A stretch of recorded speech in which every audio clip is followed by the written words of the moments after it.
Welcome to Binge Theory, the coolest corner on the internet. I'm Julian, and today with us we have Logan. Hey. And we have Eric. Hello. And today we are doing a special episodic review of The Mandalorian, Season 2, Episode 1. And we're going to do a whole series of these going forward. We really enjoyed the overall story arc, and I think Disney's just nailing it with this entire off the Skywalker track of film storytelling. So we're going to be doing these each episode. We're going to hopefully bring you a nice review, pointing out some things we liked, things that maybe you didn't know. But as always, we definitely appreciate your feedback. So if this is something that you're interested in, give us some thoughts. If we want to do some other episodic reviews, we can do that as well. Anyway, gentlemen, Season 2, Episode 1, titled The Marshal. Now, if I can, I want to do the gist of this entire episode, and then we can go back and dice it up and, dissect it and all that wonderful stuff. In this episode, the Mandalorian and Baby Yoda, adorable Baby Yoda, are going to look for more Mandalorians because the Mandalorian has been tasked with getting Baby Yoda to his kind. And the only way he thinks he can do that is by finding other Mandalorians. If you recall, back in Season 1, there was a slaughter of all the Mandalorians that were on the planet. I forget the name of it, but basically they were kind of wiped out. So he's now traveling across the galaxy trying to find other Mandalorians. In doing so, he goes to and I wrote these planets down because I knew I was going to forget it. At first, he contacts Gor Koresh. Mm-hmm. And interesting enough, Gor Koresh is played by John Leguizamo. And in full makeup, Cyclops Eye, John Leguizamo played Gor Koresh. And they went to a Gomerian fighting match, which I found very interesting.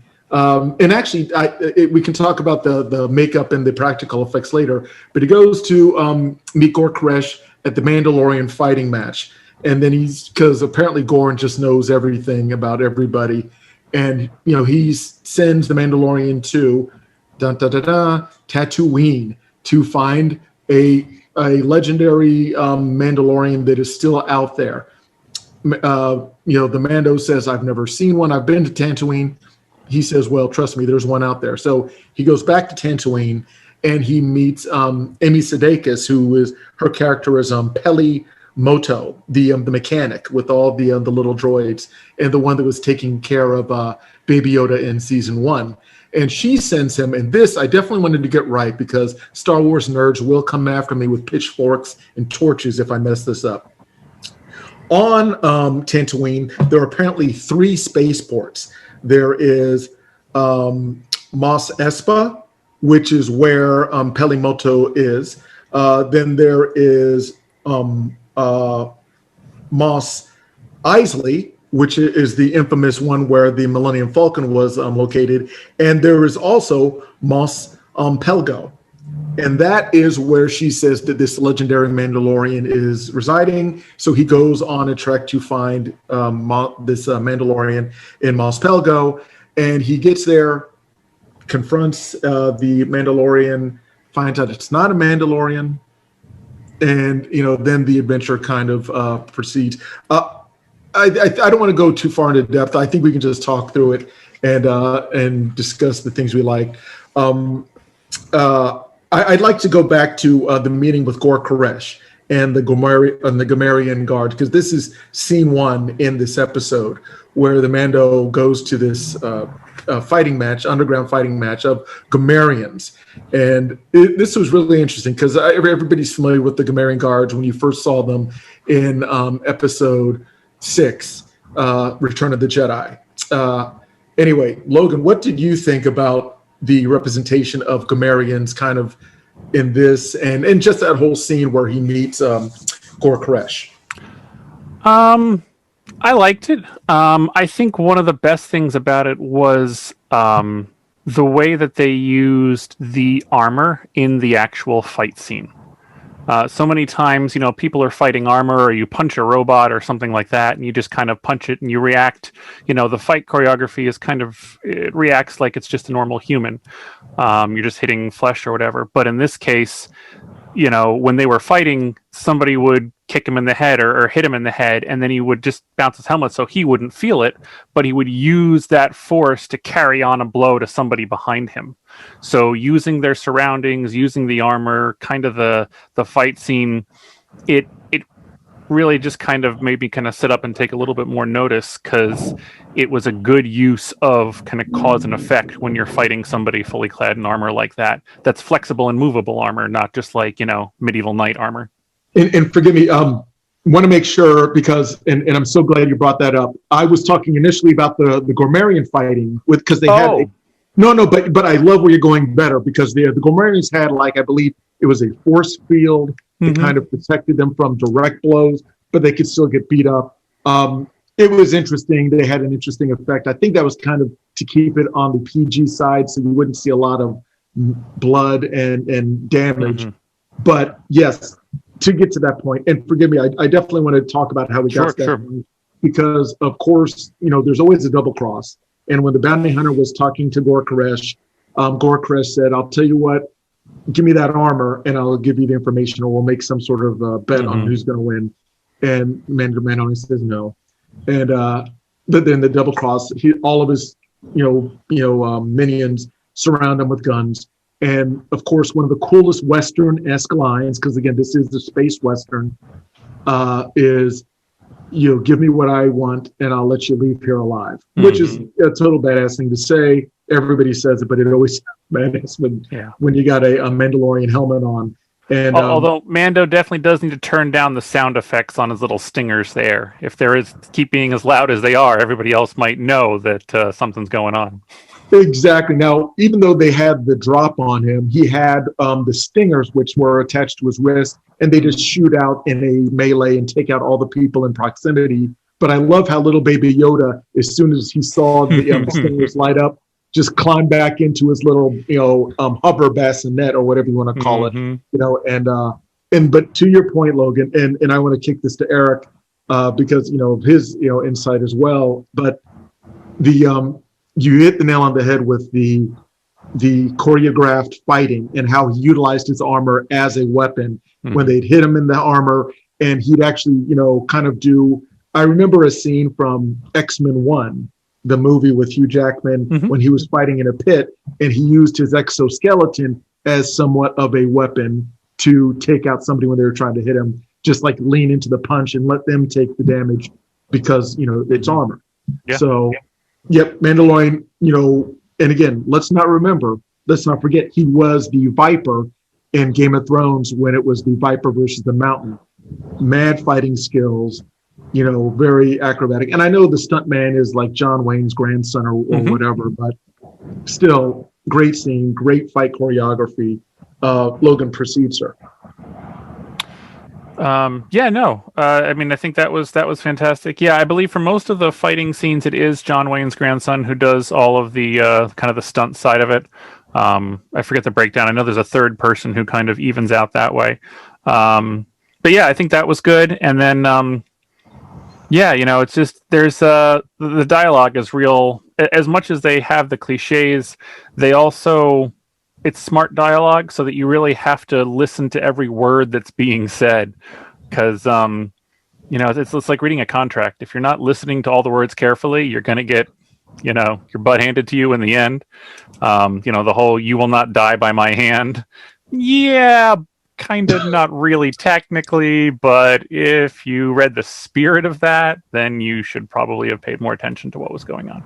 Yeah, it's kind of like the ending of Batman Begins. I won't kill you, but I don't have to save you. I mean, let's come on. That's semantics at that point, really. But anyway, Eric, what were your thoughts on that scene in the Gamorrean fighting pit? Okay, so we're talking about the two green guys, right? Yes, the pig. The ring. Yes, Yeah. green pigs. I mean, it looked good for a while. I thought I didn't know the way that the axe, how when it landed, what was happening there. They put some some sound in there, and like you said, as far as trying to avoid gore and stuff like that. Having been like a Star Wars fan in the past, I always remember those guys as kind of being smaller, more like pudgy kind of creatures, And like I was watching this fight, and like I don't know, it seemed to me like when I was watching one of them, it was like, oh, that's a human with with a hood on, And I wasn't really buying it too much.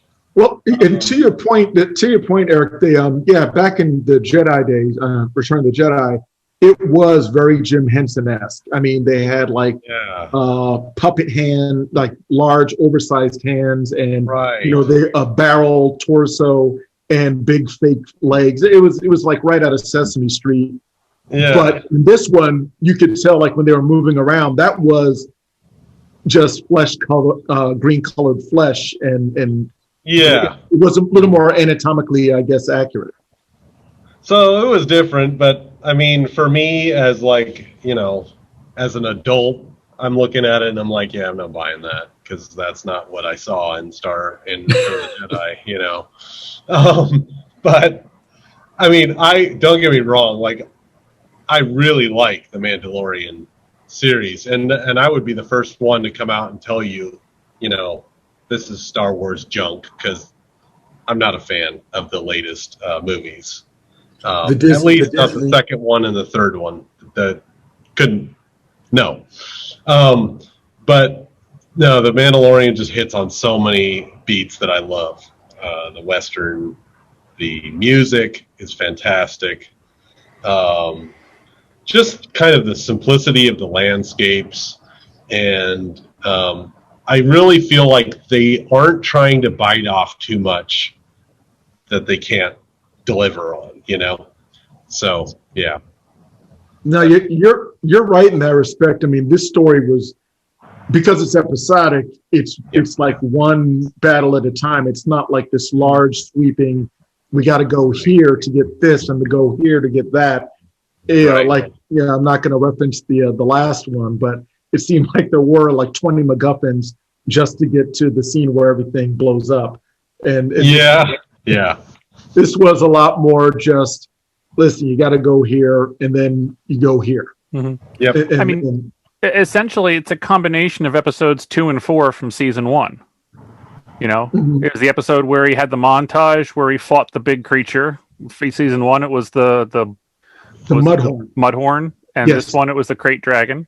And then season 4 was, episode 4 was the one where they had to teach the townspeople how to fight and work together in order to beat the enemy, and they had to combine the two, groups, the Sand People and the townspeople, to beat the enemy. I mean, it was just a combination of those two episodes. It was pretty safe, all things considered, for a premiere. You're 100% right. And again, I'm trying to give credit because it's staying out of the Skywalker universe, if you will. The storylines aren't that deep, and they are really, you can predict where everything's going pretty quickly. And it's not usual suspects. It's definitely laid out before you. It's just the score and the scenery and some of the dialogue that you really fall in love with, but it's not a mind-bending story by any stretch. I mean, the summary, I was being generous trying to do the gist of it, but at the end of it, he looks for a Mandalorian, and this Mandalorian's a sheriff of a town. The town has a problem. He helps the sheriff. The sheriff gives back the armor of the Mandalorian.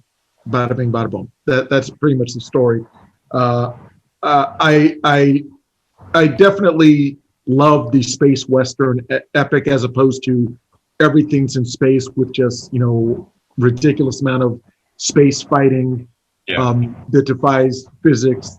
it all kind of does. But you know what I'm saying. The Western aspect of it is kind of the grounded level thing that I think a lot of people fell in love with, and it is very Western. And I caught it again how they're just sprinkling in a little bit of those triggers for Western when Mandalorian first walked into the bar in what is it, Mos Espa, where he first came across the marshal, and the second he's walking in the door, they do have spur jingles, you know, and it's so subtle, but you hear it as soon as you walk. He doesn't have any spurs on, but they give him those spur jingles just to say, yeah, this is a Western, and and even and again, what were your thoughts on Timothy Oliphant playing the marshal? I mean, he was a great, I think, actor for that role because of his experience. He could kind of encompass all the different, you know, history and kind of grizzledness and you know, from his time with his own Western show, he knows how to play a marshal, and he knows well. So a space marshal, you know, or a marshal on an alien planet isn't much different than what he played, just, you know, lasers instead of guns and different set dressing. So he had the gravitas to kind of play that and know exactly just how to. And I think that was a fabulous choice. And it kind of, I think it was interesting in that when Mando rode into town, they kind of foreshadowed more, at least to me, more of a kind of a positive welcome. And I wasn't as worried about it because you notice a number of the people, they did kind of the slow ride through town. They either just kind of looked up or they actually stepped forward into the light as opposed to stepping back into the shadows of their doorway. So there wasn't a fear, there wasn't a trepidation, there wasn't a concern. There was, you know, a sense of familiarity because the other armor was, you know, the defender of the town. And kind of didn't make me feel as apprehensive about, you know, is he going to have to shoot up the town or what's going to happen with it? So I thought that was a nice little piece of foreshadowing that was very subtle. Good point. Good point. Speaking of the armor, when Timothy Oliphant, you know, addresses him and he says, "I guess you're not too happy to see me wearing this armor," and Mando has no hesitation. He's like, "Take it off." You know, and I like how they kind of make it. I mean, it's so much a part of his creed. It's literally just offensive to see somebody wearing that and not be a Mandalorian. So he's like, "Take it off, or I'll take it." Oh, his body language just in the armor when he was like, "Hey, let's have a drink." You could see him kind of recoil, like, what's going on? And then you see, like, Timothy Oliphant going to take off the helmet, and he's, like, bracing himself, like, oh, no, you didn't. Oh, no, you didn't. It was sacrilege. Yeah, it was literally sacrilege. Yeah. And again, I love how there were a whole bunch of, let's just say, slight similarities between, you know, a lot of the religious, you know, aspects in this society and how it kind of plays into there. I mean, because there are definitely certain religions in you know, reality that they have things that you just don't do, and it's disrespectful and it's, you know, offensive, and that you kind of got that gravity when it was like, no, you're playing Mandalorian, you don't do that. This is a Kree, and you know, it's offensive for you to even have that on. So I appreciate it because they drove home again just what that whole Mandalorian, you know, Kree is, and the people and their belief system. I did dig that. I think it's important to note that I think it's a great casting choice because I don't know, in the roles that I've seen, I think it's Oliphant, right? Timothy Oliphant, I think is his name. Yeah. You know, he could go either way. He could either be a good guy, he could be that kind of sexy uncle kind of guy, or he could be like a bad guy, you know? And so as soon as he took his helmet off, like, I still didn't know if this guy was going to be a good guy or a bad guy. And that's like, you know, that's kudos to him because we were still perplexed after he took the helmet off whether this guy's going to be a good guy or not. And to Logan's point, he has been a Western character for the majority of his career. I mean, Deadwood, which I was a huge fan of, he played Marshall Bullock, and also in Justified, he played like a modern day cowboy. So that's kind of always been his shtick. I mean, when I first saw him, it was before he got his teeth fixed. He was in a movie called Go, way back in the early 1999. Yeah, and he played like a drug dealer that was kind of like a lovable, edgy type character, but still on the good side of the spectrum. Unconsequential evil, I guess maybe you call it. But I thought that was excellent casting, and yeah, he does. He just knows how to play Western. That's his like default mode at this point. And of course, right when it was about to go down, I do like the line when Oliphant says to the Mandalorian, "Oh." The way he just kind of held up his finger, like, I know we're going to shoot each other, but wait, just wait. This is worth seeing. Okay. Yeah, no. But right before that, when he said, "Are we going to do this in front of the kid?" And Mandalorian's like, "Oh, he's seen a lot worse." Yes. Don't worry about that. Yes. Now let's talk about the dragon, which I think was an awesome thing that they named it. Because again, you're throwing in space, westerns, fantasy, because the term dragon just seems so spot on, especially the design of this. And several things that they did that I really appreciated is the structure of it. Well, first of all, let's state the obvious. It's like if you were to take Tremors and Dune worms and just fuse them together, and that's what you have. And the dragon aspect of it, there's a movie that came out way back, I think late 80s, called Dragon Slayer.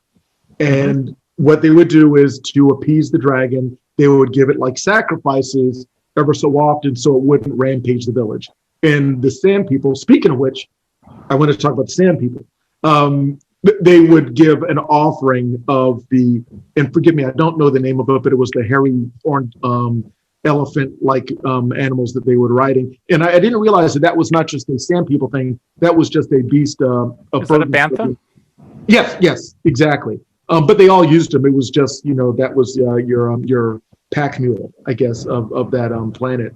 And speaking of which, what did you guys think about this was probably the most detailed and up close representation of Sand People that I've ever seen, and I just loved how they were giving you like an up close look at the weapons, the respirators, the masking, all of that. And the customs and a little bit of their hierarchy, in their symbiotic relationship with like the dog-like creatures. What did you guys think of the Sand Peoples? How they had them as a part of this story? I mean, I think it was fun to kind of see that portrayed on screen for the first time. I've read a number of the Star Wars novelizations that have had a lot more kind of in-depth portrayal of them and of their society and of working with them.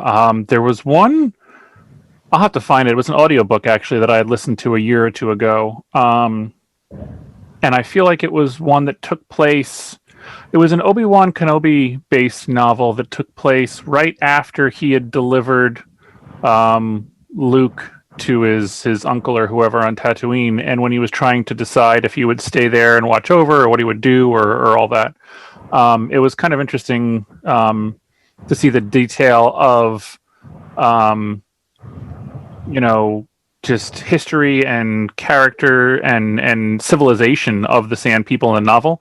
So to see that represented on screen for the first time, I thought was really fascinating. And there's probably a lot more that could be there if they want to explore that.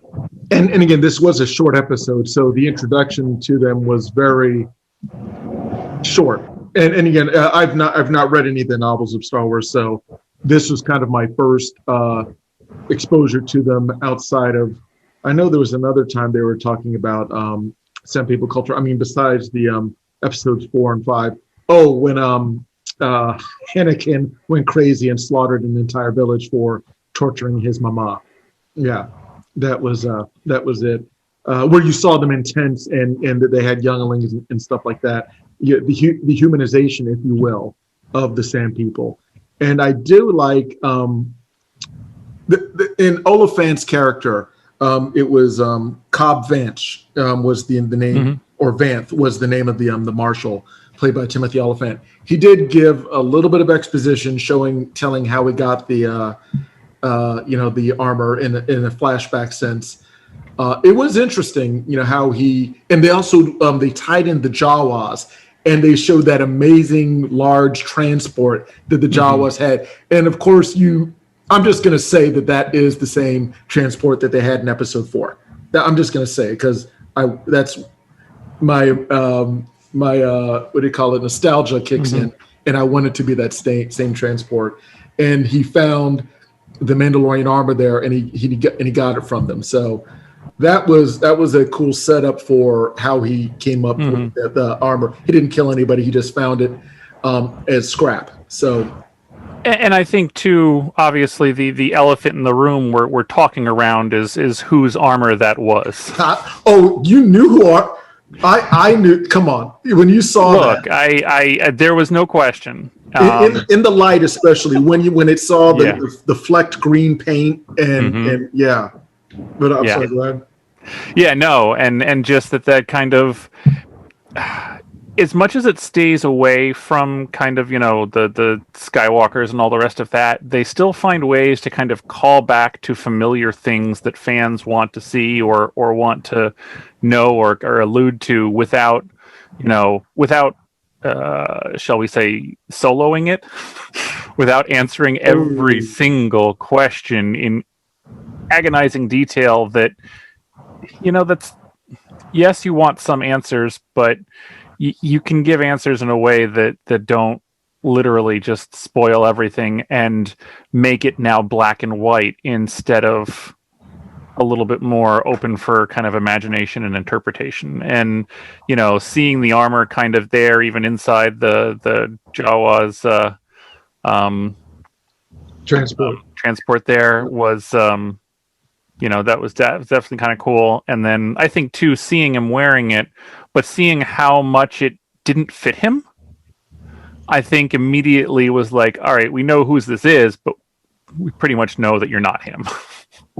Exactly. And he had like the low riding 6-shooter on his hip, and it was you could tell he was wearing somebody else's clothes. Yeah, totally. But Eric, what was your thoughts on the the tying in loosely to the Lucas era of episodes 4, 5, and 6? Okay, so I have to ask a question for clarification. So, according to my memory, and this could be wrong, Boba Fett went into the Sarlacc pit, right? In Return of the Jedi, right? That is correct. All Star Wars fans are like probably tuning out right now, but okay, thank you for that clarification. So that brings me to my next question. Okay, we know that the Mandalorian can go into the dragon and come out and survive. So, did Boba Fett die in the Sarlacc pit, or was he vomited out by the Sarlacc, and something else happened to Boba Fett? And that's exactly why I love the way they did that, is because they answered that something happened to him, but it still leaves enough question about what maybe it is.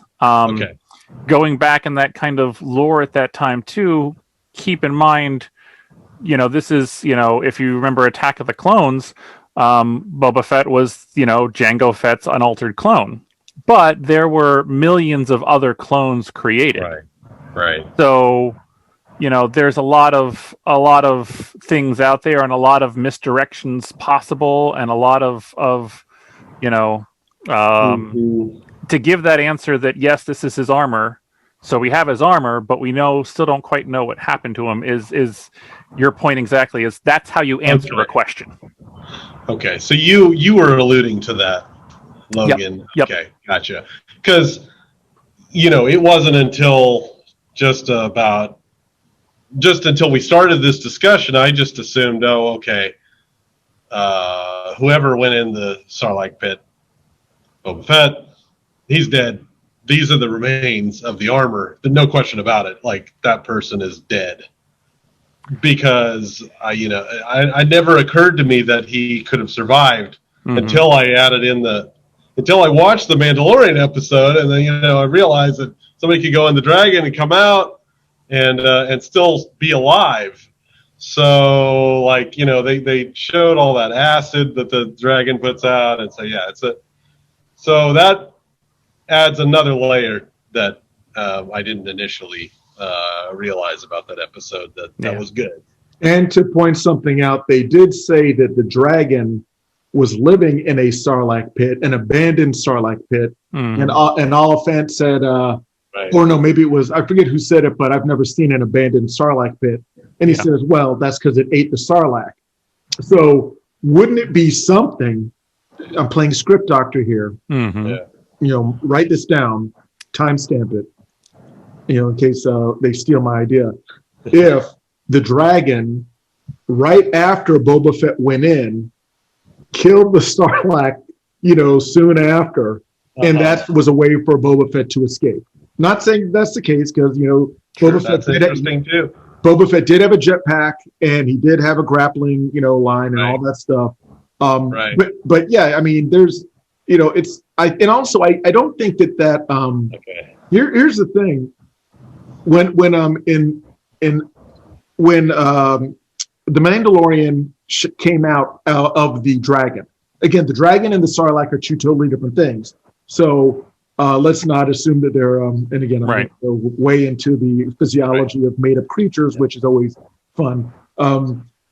Let's say that the acidity in the dragon was slightly less or more than the Sarlacc pit, because when I was thinking about the Sarlacc pit more, I know George Lucas came back and when he did the re-edits and he made the Sarlacc like a more warm asking to come out and all that stuff.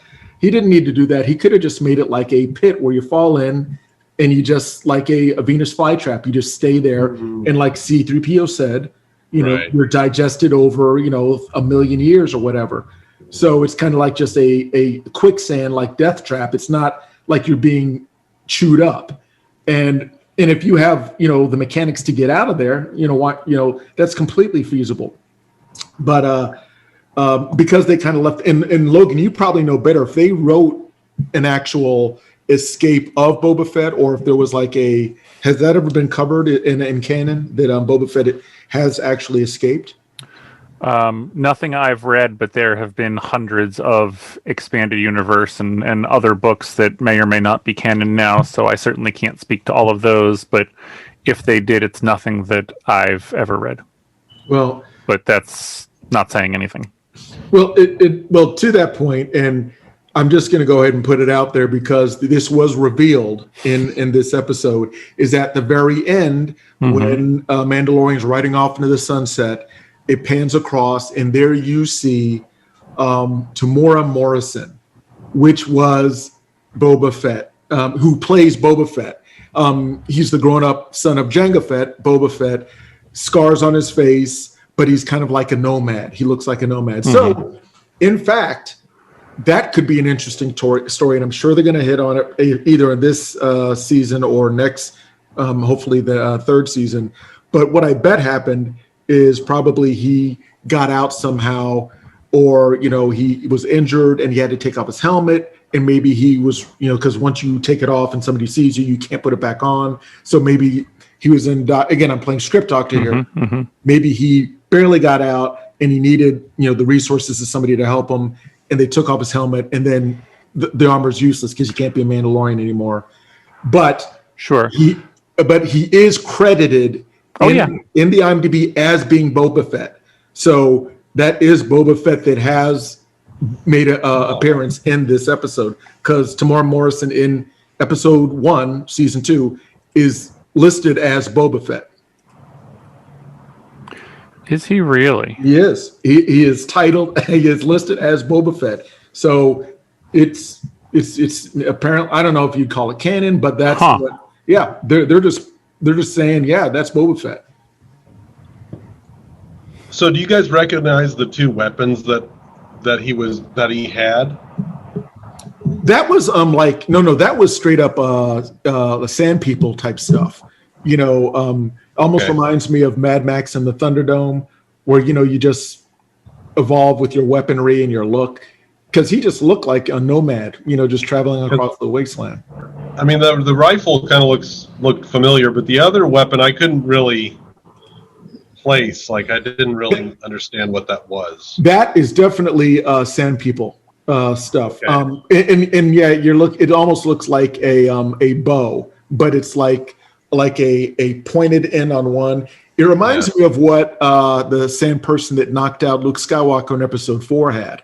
It was like one of those hook type poles, kind of like a grappling, but also an attacking type thing. I know exactly what you're talking about. He had it on his back, and and he also, I think all of his stuff is literally just a hodgepodge of Sand People, kind of wasteland stuff. It's definitely, because Boba Fett had just like a really cool looking blaster. Nothing that big he ever carried. So okay, right. So that's definitely kind of intriguing. I didn't pick up on all of that right away.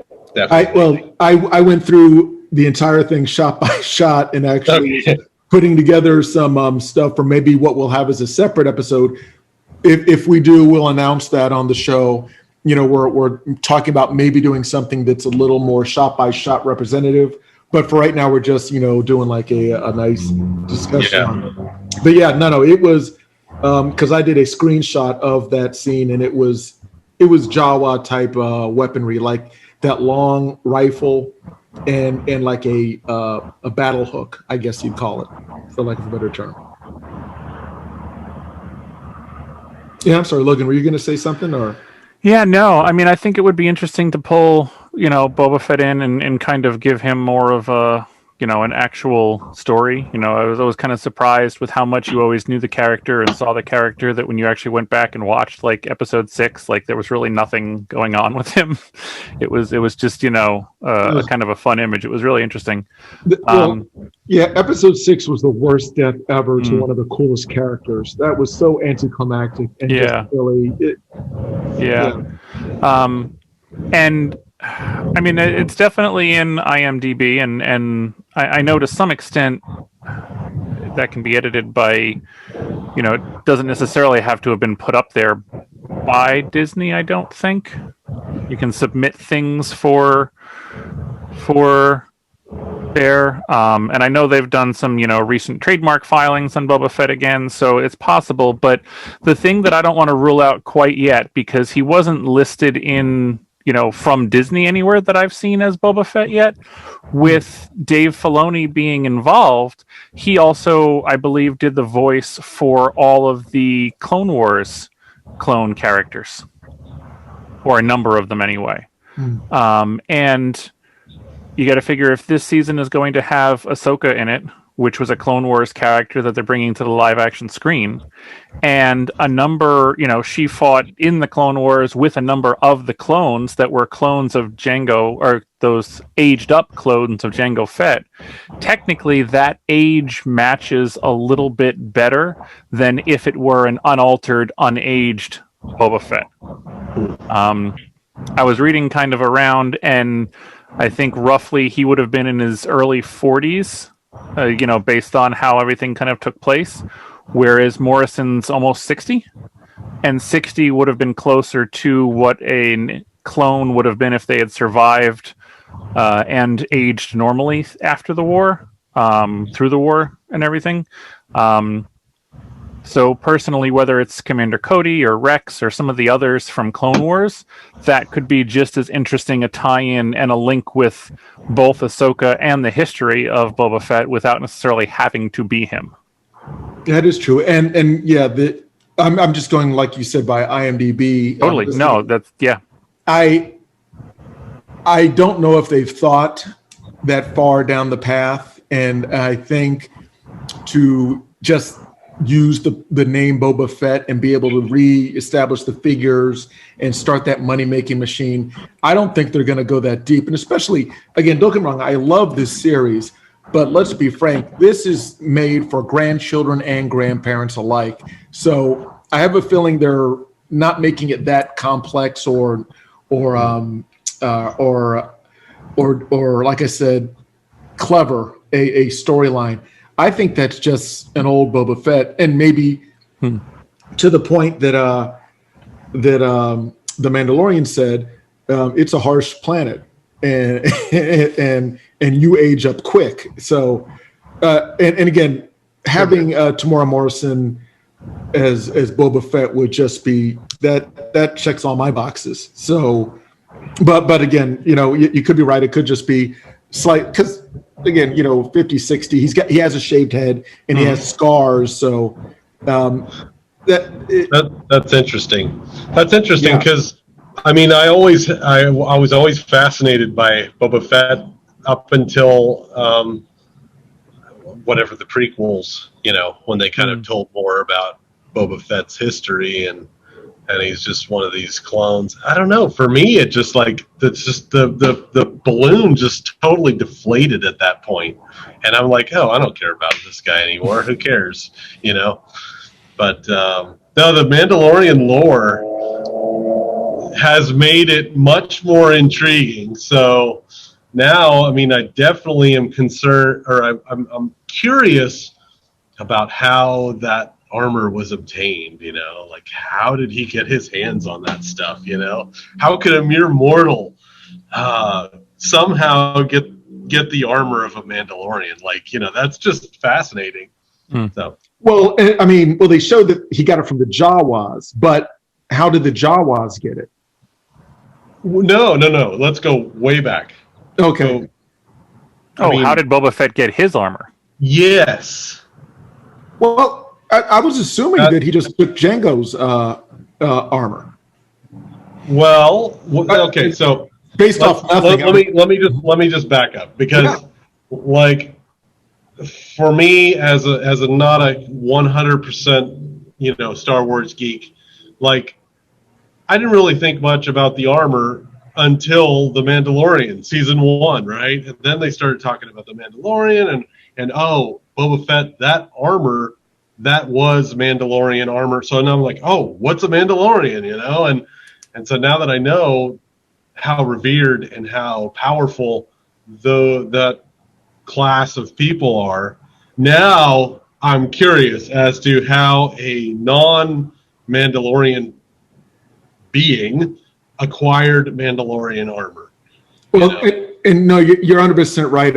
I would assume. I don't know the answer to that question. No.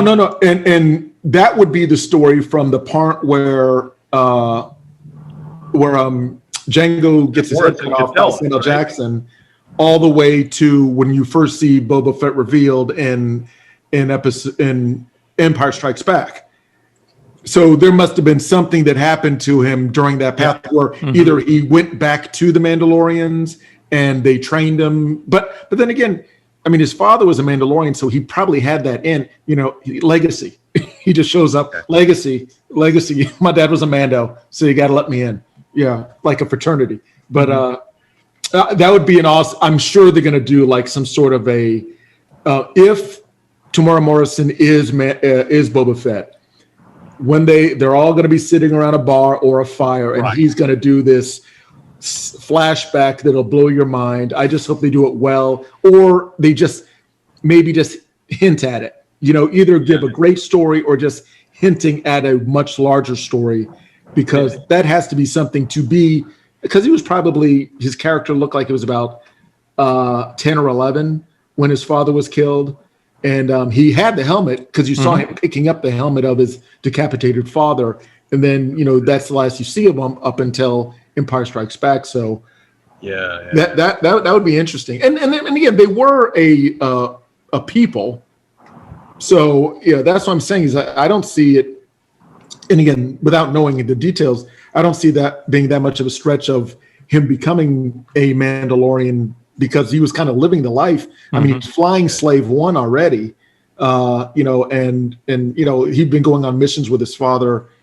So he's kind of, been like an apprentice his whole childhood anyway. Yeah. But again, I guess we got to see when they do the official reveal. But I've already made up my mind. That's the way it's going to go. I've written the script in my head, and that's exactly how it's going to go. The dragon killed the Sarlacc. Boba Fett escaped, but his helmet came off. Somebody saw him. He had to ditch his armor, and that's the story. I want my check from Disney, thank you. But okay, yeah. Let's look at some more of these items, because I did some copious notes here. So the Sand People, and again, like I was saying before, is I like how a lot of the lore or a lot of the imagery and story parallels society here, where they had the village people and the Tusken Raiders have to come together to fight a greater foe. And I mean, that is just dripping with a lot of similarities to the us-them dynamic that we have unfortunately going on here. But and just the reflexive response, because there was a scene where they're sitting around a fire, and the Mandalorian is the only one that talks Tusken, and it reminded me of when Thor spoke Groot, because it was an elective. So when you hear the Mandalorian literally talking Tusken, and he's doing, it's kind of, and again, I hate to draw direct comparisons to American culture, but with the hand gestures, it definitely came off a little Native American, Indigenous American, where he's doing like symbols with his hands as part of the communication. And when they were sitting around a fire, and one of the Tusken Raiders offers the marshal I believe, like it looked like some sort of a fruit that you drink out of. He refused it because he said it's disgusting. I won't have this.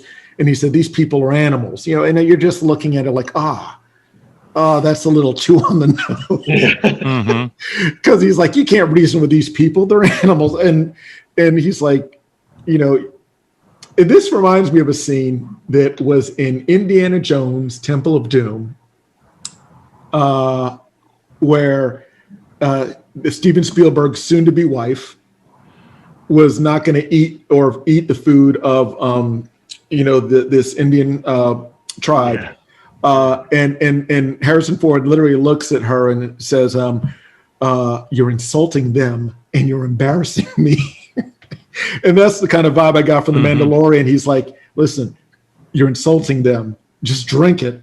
And he's like, I'm not drinking it. These people, you can't reason with these animals. And I'm just like, there's zero cultural, respect going on here. But later on, to show the character arc, when the townspeople and the Tuskens are coming together to fight the dragon, one of, I'll call him a space hick, forgive me for, using a vernacular.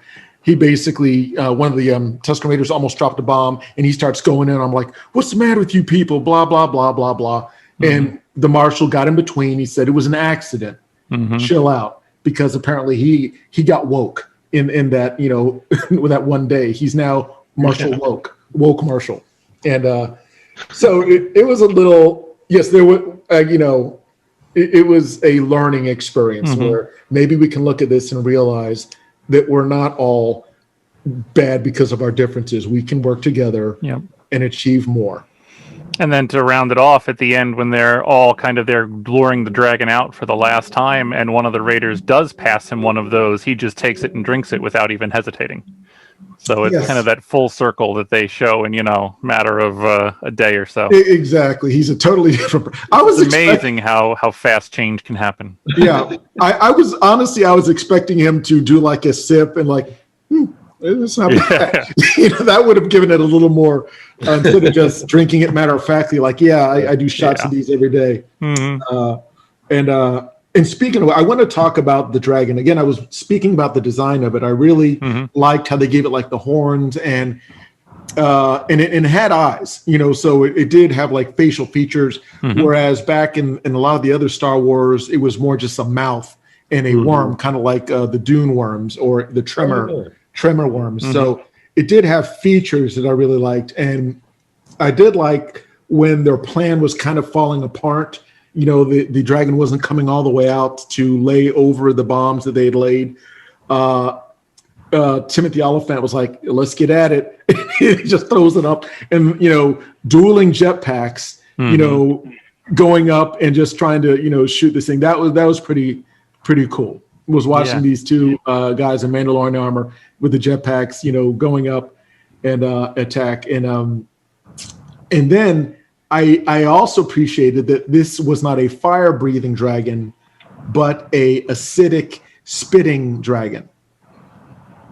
Which would make sense if you're going to call a dragon. The flames is a little cliche, so it's just shooting bile at people that just melts them away. And again, to keep it PG, they didn't show anybody melting. They just saw getting a slime bath, and then that was it. You didn't see any of the actual versions.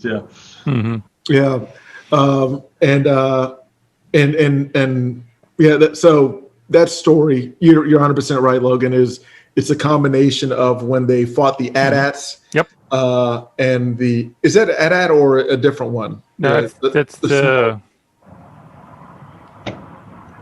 because it is a smaller one. It's like it is a smaller one. Yeah, I think that's the is that the AT-ST? You know what? I'm gonna. Yeah, I left my nerd book. I mean, I don't really have a Star Wars card to begin with, but we're all experts. AT-ST. AT-ST. See, yep. You don't understand, Logan. We're all experts because we're talking on the internet. So by default, we know everything that we're talking about. There you go. Yes, exactly. Yeah. And that team up at the end, I think, definitely was actually where the episode kind of won me over, and I actually got into it.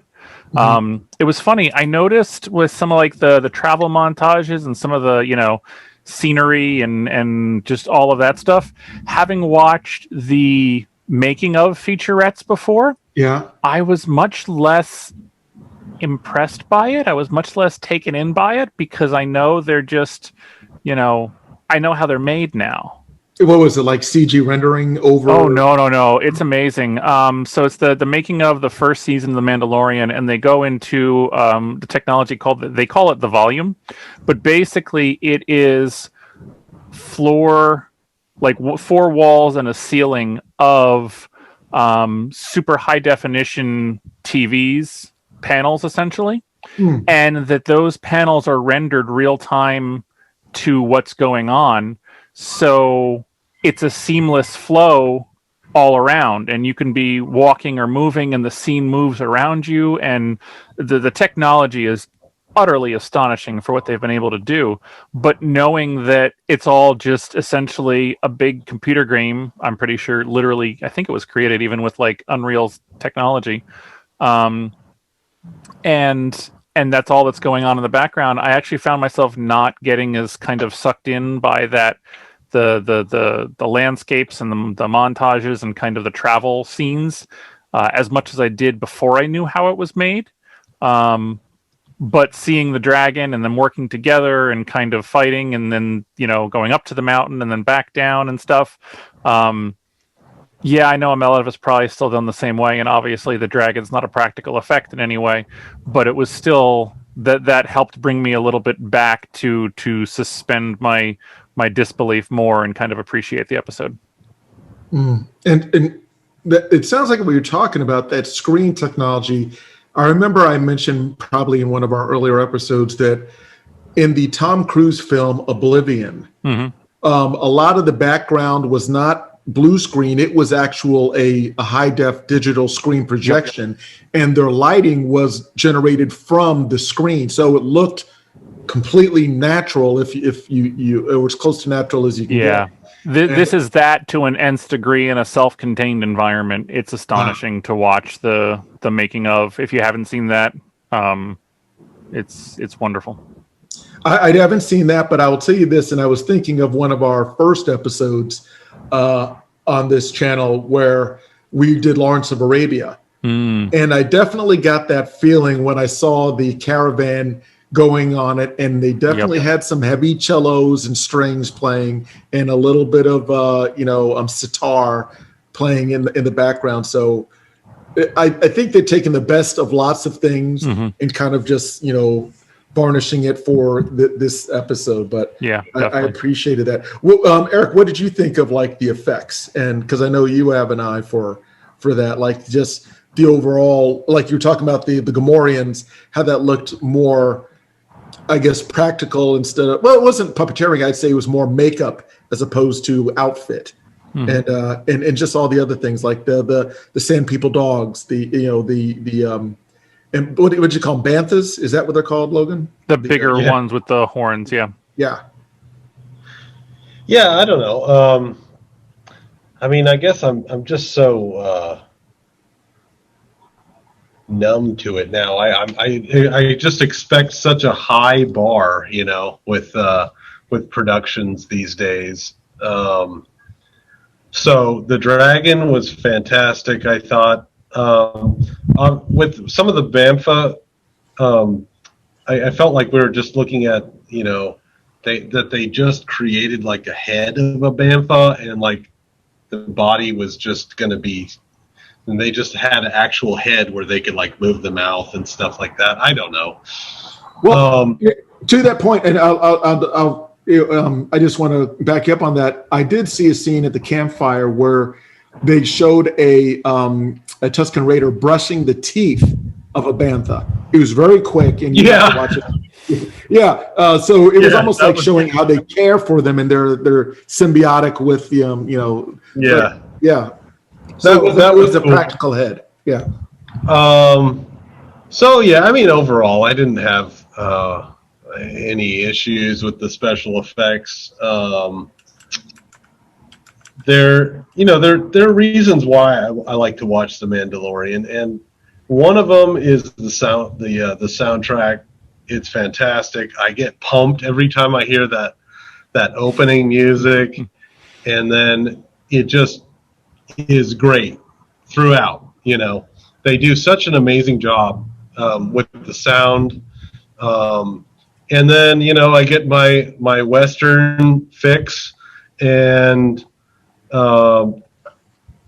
it's like you said, it's episodic, so you get a lot of enjoyment just out of enjoying that one episode. You don't have to know all of the history to really enjoy it, and it's just a really well produced product that they put out, and I appreciate it. And I also like that one episode comes out every week. And, so it gives you a little bit of breathing time to talk about it with other people, and to do something like this, and to think about it, and to build these things in your imagination about what happened, what might have happened, what could happen, and that is missing with a lot of the content that we consume these days. Those full season drops, Yeah. So I really like that it's spaced out, and I think a week is just fantastic, because oftentimes with the comic books that I read, usually it's a month between comics. And it can be hard, if you consume a lot of content, to remember where you left off with the comic book. So a week is just fantastic. So I think they got a really good thing here. And I think it's the right iteration of kind of that schedule. Back in the 90s or whatever, it was, okay, Friday nights at 8 p.m. That's where I'm going to be in front of the TV. And then Right. everybody rebelled against that and was like, no, we dropped the whole season at once. And it's Yeah. like, that's great to an extent, but no. But yeah, this like, all right, I have something to look forward to every Thursday. Like that kind of flexibility yet regularity, it's perfect. Yeah, it's very needed right now. Yes. Something to look forward to. It's really valuable right now, in my opinion. Yeah. 100% right. And Logan, you're right. The must view, TV shows back in the 90s and 2000s. That's what it was, is, Thursday night must view, Yep. So I get that. I do, however, not want to poo-poo on the binge format that is out there, because binging is a good thing. We like binging. Yes, But we like binging. to be fair, episodic viewing is fine too, I guess, if you like to discuss things in between viewing. I will say this: binging has its own benefit, where we were more isolated and you just wanted to consume. And I think the more serialized shows lend themselves to binging much better than the more episodic shows like this. Excellent point. Yeah, if you're going to have one sweeping arc that's just, we start at A, we end at Z, and you want to just get there as quickly as possible, the binging is the perfect format. Don't get me wrong, Mandalorian does have that in a sense, where it's about, returning the child, but it is more lone wolf and cub, kung fu, just here's a small thing that we're going to achieve each episode, as opposed to this is a journey to get to X. I mean, these can stand apart. The characters obviously are reoccurring, and I know they're going to be bringing in what's her name again, which I'm really excited about. Forgive me. Dawson. But what's her? Rosario Dawson. No, she's going to be in it. Is she? She's playing Ahsoka Tano. I read about that, but I just forgot it was her. The person that I like is the ex Gina Carano. Thank you. Oh yeah. Gina Carano. And again, so happy that she found a vehicle that works for her, and that they're giving her things in which she can do within her wheelhouse. Not the best actor out there, however, she brings 100% enthusiasm. I remember they were trying to make her a movie star with Haywire, a film she came out with about 10 years ago. Just didn't really work. And she obviously has the physicality. She was a professional MMA fighter. So when I saw her fighting the Mandalorian, it was believable. It wasn't, just a stunt person stepping in that looked like her. So I'm really excited that she's found this vehicle and that she's coming back in season 2. So I'm looking forward to that, as well as Carl Weathers. Because again, I hate to say that this whole series is kind of like the island of misfit toys, but they are kind of actors that have not quite popped. So we will be enjoying them in this, even though they're not like in the big feature films. But anyway, guys, I'm so glad that we could get together. I want to give last thoughts before we sign off on this. Again, I'll let you go first, Logan. What are your overall thoughts on this? I mean, is it raising the bar? Is it continuing the quality that you saw in the first season? What are your expectations for the I think it's definitely continuing, and I think it's basically like I said, this first episode was a safe combination of 2 episodes that they already did, so there wasn't much thing groundbreaking here. I think it was just season 1 wasn't a fluke. Look, we can still do this.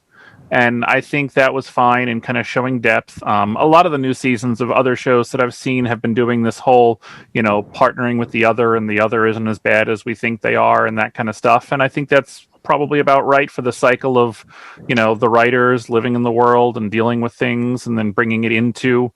Star Trek Discovery is doing actually the exact same thing right now, not to, say that curse word when we're talking about Star Wars.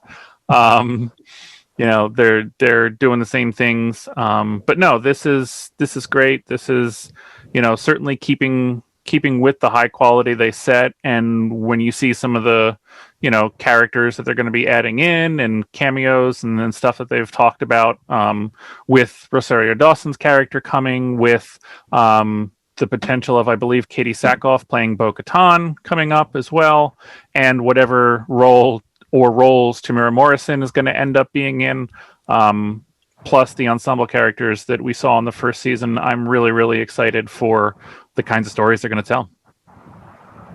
Excellent point. Eric, your thoughts? Yeah, I don't really have much else to say. I'm still very much interested in the characters. As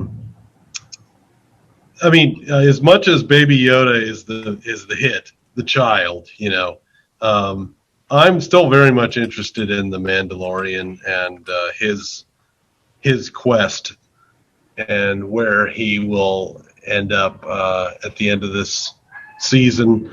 And again, I really like the format that the episodes come in, that they're episodic, that the soundtrack is so fantastic, and that people are essentially kind of watching a Western, each week.